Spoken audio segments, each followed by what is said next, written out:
everyone, welcome to Everyday Academy. Today we are going to discuss class 7th Social and Political Life, first chapter. Here we will talk about equal right to vote.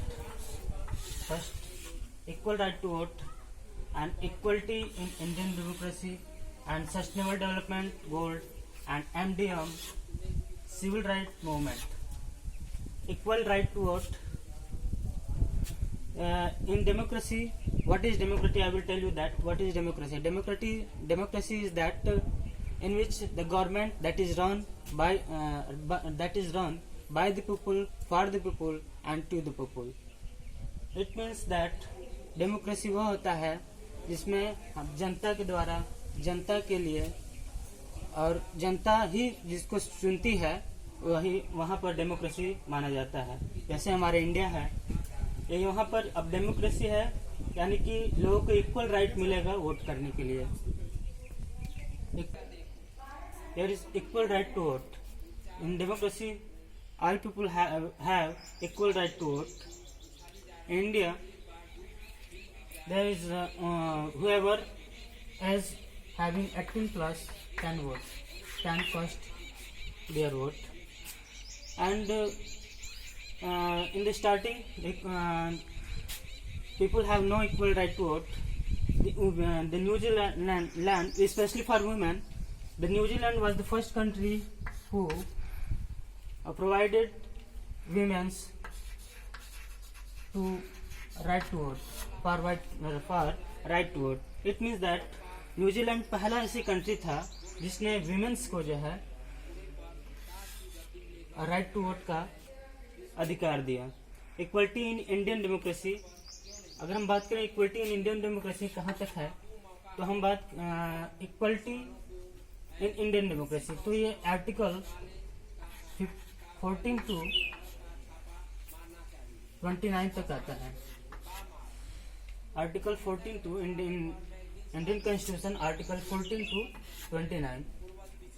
Equality mainly आता है 14 to 18 तक, 14 से 18 तक right to equality है. That is equality in Indian democracy given in article 14 to 29. Article 14 to 18 provided the equality for especially to Indian equality. Article 15 mainly on the basis of race, on the religion, race and birth. It means that no discrimination will have to face any person on the basis of religion, race and birth. It means that कोई भी व्यक्ति विशेष जो एक किसी धर्म से किसी धर्म विशेष से संबंध रखता हो या किसी जाति विशेष से या किसी उसका जन्म स्थान कहीं भी हो, उसके प्रति जो है डिस्क्रिमिनेशन नहीं किया जाएगा. It is article 15 mainly given in constitution. And here it is too much important article because you have seen art movie article 15.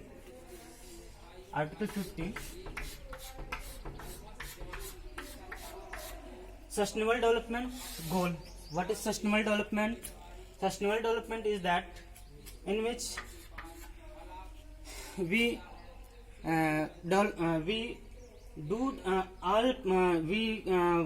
collect all natures whatever in the nature and gain and to develop himself but not to harm any natures. It means that यानी कि हम nature को बिना किसी हानि के पहुंचाए अपना डेवलपमेंट करते हैं, उसका विकास करते हैं, तो यह सस्टेनेबल डेवलपमेंट के अंदर आता है. सस्टेनेबल डेवलपमेंट वह डेवलपमेंट होता है जिसमें हम नेचर को हानि न पहुंचाएं और अपना विकास करते रहें, अपनी यानी कि अपने आने वाले भविष्य की जो है भविष्य की पीढ़ियों का भी ख्याल रखें.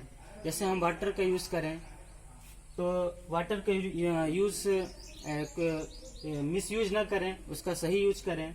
तो ये हमारा क्या होगा सस्टेनेबल डेवलपमेंट, ताकि हमारे आने वाली पीढ़ी के लिए भी वाटर अवेलेबल हो सके. ठीक है. ऐसे ही पेट्रोल है, पेट्रोल भी हमारा सस्टेनेबल डेवलपमेंट में आता है। जितनी भी विकास की यानी डेवलपमेंट की हमारी जितनी भी स्थितियां हैं वो सभी सस्टेनेबल डेवलपमेंट के आते हैं। अगर हम बहुत ज़्यादा पेट्रोल का यूज कर लेंगे तो हमारे आने वाली पीढ़ी के लिए वो पेट्रोल नहीं मिल पाएगा, उनके लिए मुश्किलें होंगी। तो ये मतलब कि सस्टेनेबल डेवलपमेंट अगर हम अगर बात करें तो सस्टेनेबल डेवलपमेंट वह डेवलपमेंट होता है जिसमें हम अपने वर्तमान हमारी वर्तमान पीढ़ी उसका सही उपयोग करे और आने वाली पीढ़ियों को ध्यान में रखते हुए, ताकि वह जो भी रिसोर्सेस है, नेचुरल रिसोर्सेस, उनका हानि ना हो। ठीक है, अब हम बात करेंगे एमडीएम की। एमडीएम क्या होता है? Mid day meal. Mid day meal की स्टार्टिंग वैसे हुआ 1995 में से बनाया गया, लेकिन इसे लागू किया गया पूर्णतः जो है 2001 में, इन 2001। Tamil Nadu was the first state who started MDM। सबसे पहले MDM तमिलनाडु ने स्टार्ट किया।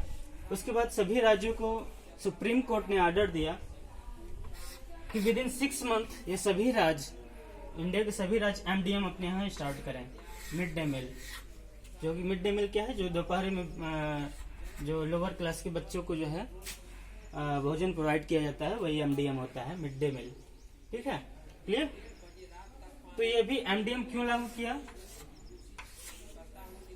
ये भी हमारे जो है लोगों को एक समझ सकते हैं। ये आर्टिकल, अगर हम इंडियन कॉन्स्टिट्यूशन में बात करें तो ये आर्टिकल 43 के द्वारा के निर्देशों को, जिसमें राज्य के नीति निर्देशक तक DPSP, राज्य के नीति निर्देशक तत्व जो है हमारे इंडियन कॉन्स्टिट्यूशन में दिए गए हैं।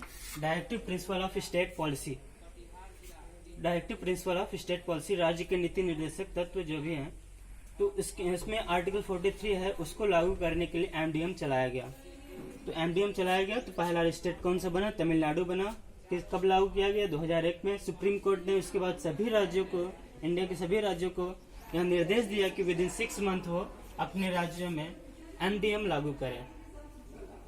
MDM लागू करने का मुख्य उद्देश्य यह था कि जो भी सरकारी स्कूल में जो भी बच्चे जाएं वो भोजन उनको मिले प्रॉपरली और वो कुपोषण का शिकार ना हो, और साथ साथ वो पढ़ाई में भी जब कुपोषण के शिकार नहीं होंगे, उनका हेल्थ सही रहेगा तो उनका पढ़ने में भी मन लगेगा अच्छे से। और साथ ही इसका मकसद यही था कि हेल्थ के साथ एजुकेशन दोनों पर ध्यान दिया जाए, हेल्थ और एजुकेशन दोनों का इसमें ध्यान दिया जाए। बाकी हमने सिविल राइट मूवमेंट की अगर हम बात करें तो सिविल राइट मूवमेंट 1964 में चला, यानी डिस्क्रिमिनेशन। हालांकि इंडियन कॉन्स्टिट्यूशन 1950 में पूर्णतः जो है 26 जनवरी 1950 में पूर्णतः लागू हो गया था, लेकिन फिर भी डिस्क्रिमिनेशन इंडिया में व्याप्त था, दलितों के साथ अत्याचार किए जाते थे। ठीक है, सिविल राइट मूवमेंट यानी civil right movement started in 1964। Civil right movement मैंने बताया अभी कि जैसे कि इंडियन कॉन्स्टिट्यूशन 26 जनवरी 1950 में तो पूर्णतः लागू हो गया था, लेकिन फिर भी डिस्क्रिमिनेशन होता था यहाँ पर, यानी लोगों दलितों के साथ अत्याचार, शोषण वगैरह होते थे। तो इसके लिए पूर्णतः एक्ट बनाया गया, सिविल राइट मूवमेंट एक्ट 1964 में गवर्नमेंट ने ऑफिशियली एक्ट बनाया कि अगर कोई भी व्यक्ति विशेष दलितों के साथ अत्याचार करता है तो उसे इस एक्ट के तहत सजा दी जाएगी।